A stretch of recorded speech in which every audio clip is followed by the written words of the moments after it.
Aloha, folks, and mahalo for joining me for another episode of SwillinGrog's Wonderful World of Beer. Today, we shall be looking at a brew from Hawaii in the United States of America. It's this brew here, Kona Fire Rock Pale Ale, which comes in at 5.8% alcohol by volume. Now, it's nearly been 12 months since I visited Hawaii, and I actually did have this one on draft there, and I remember it being quite decent, but hell, that day I was just guzzling so much beer, it's hard to really make a fair assessment of it. Now, I have it here in a 355ml bottle, so I'll crack off the cap and make an assessment of it.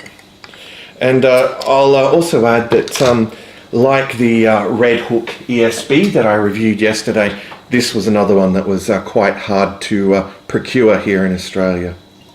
But anyway, I did get my hands on it for the sake of you all. I mean, if I had my shit together, I could have done a review of it in Hawaii. On draft, it would have been nice. But anyway, I mean, I did a fair bit, I did a fair few reviews when I was in Hawaii, but I just ran out of time, I guess. So let's have a look at the appearance. Well, the appearance is definitely on the amber spectrum, probably heading towards copper, in fact. It's somewhat hazy and quite effervescent too. The head is beige in colour and quite disappointing. I think that was about a finger when I poured it, but anyway, another one that I probably should have poured a lot more aggressively. But some of you would perhaps think that this was a perfect pour with the minimal amount of head. Yes. All right, so anyway, on to the aroma. Okay, well, I'm getting a hint of caramel there, and there's a lot of fruitiness as well. That would, tropical fruits, I should add, that would come from the hops used. But smells absolutely lovely. All right, so that brings us to the most important part of the review, the taste test. So cheers to you all. Let's dive in. First beer of the day.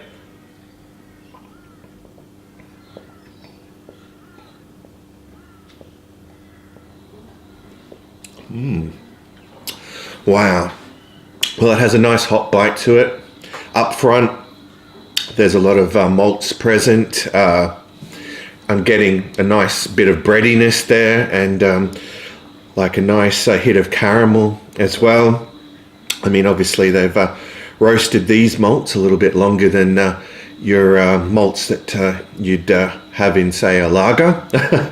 All right, so got some lovely flavour going on there, and the flavours are very balanced. All right, time for another gulp.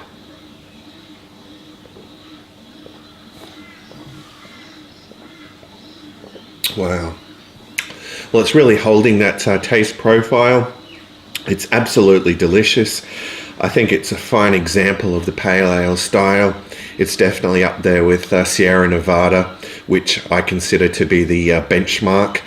The thing that probably sets this one apart is that it's got this really subtle mineral salt flavour in there as well that lingers in the palate after you have a few gulps of it. It's really something special, folks. All right, so is it drinkable? Hell yeah. Is it something that you could session? Well, at 5.8% alcohol by volume, you could have a few of them, but I guess not as many as you would if it was only between 4 and 5%. Yeah, so what would I say about the price point? Well, the price point was utterly ridiculous here in Australia, but over in Hawaii, it's very reasonable. I believe you can get a 6-pack for under $10, and you know that's really good for a craft beer. Anyway, enough babbling from me. It's time to wrap this up and give this a score out of 10. So here's my last gulp.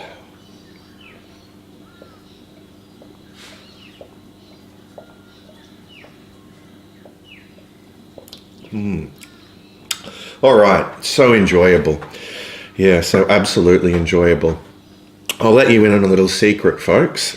I think in hindsight, this was probably the best beer that I had when I was in Hawaii, and I didn't even review it. Oh, geez, regrets. We all have them. Anyway, in terms of a score out of 10, I would be more than inclined to give this lovely brew, which has some lovely artwork as well, a solid 10 out of 10, yeah. It's just absolutely perfect. So there you go, folks. A 10 out of 10 for Kona Fire Rock Pale Ale.